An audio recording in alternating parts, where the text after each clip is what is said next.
आमच्या जनहित न्यूज चॅनलला सबस्क्राईब करा, बेल आयकॉन दाबा आणि पहा जनहित न्यूज महाराष्ट्र चॅनलचे व्हिडिओ सर्वात आधी आपल्या मोबाईलवर। ऊत चित्रपट टीमकडून नागपूर दीक्षाभूमीवर संविधान वाटप।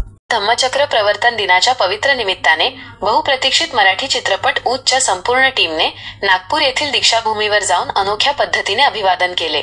टीमने या ऐतिहासिक स्थळी भारतीय संविधानाचे वाटप करून डॉक्टर बाबासाहेब आंबेडकरांच्या कार्याला वंदन केले। 21 नोव्हेंबरला चित्रपट प्रदर्शित होणार। हा ऊत चित्रपट 21 नोव्हेंबर 2025 रोजी संपूर्ण महाराष्ट्रात प्रदर्शित होत आहे। हा चित्रपट सामाजिक आणि भावनिक विषयांवर आधारित असून सध्याच्या समाजातील महत्त्वपूर्ण भावना आणि वास्तव प्रेक्षकांसमोर मांडणार आहे। आंतरराष्ट्रीय स्तरावर ऊतची कमाल। प्रदर्शनापूर्वीच ऊत चित्रपटाने जागतिक स्तरावर आपली वेगळी ओळख निर्माण केली आहे। या चित्रपटाला आतापर्यंत तब्बल 18 आंतरराष्ट्रीय पुरस्कार प्राप्त झाले आहेत।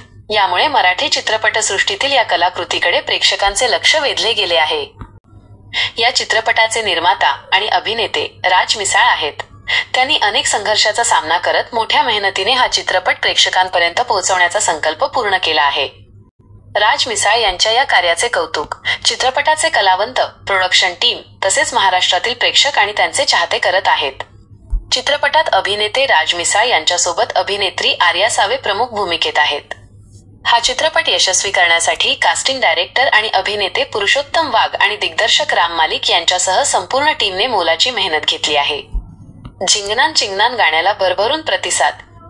चित्रपटातील झिंगनान चिंगनान तू राणी ग या गाण्याला प्रेक्षकांनी भरभरून प्रतिसाद दिला असून हे गाणे यूट्यूबवर प्रदर्शित झाले आहे।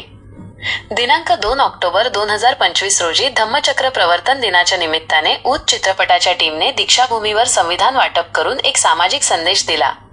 या प्रसंगी चित्रपटाची संपूर्ण टीम उपस्थित होती।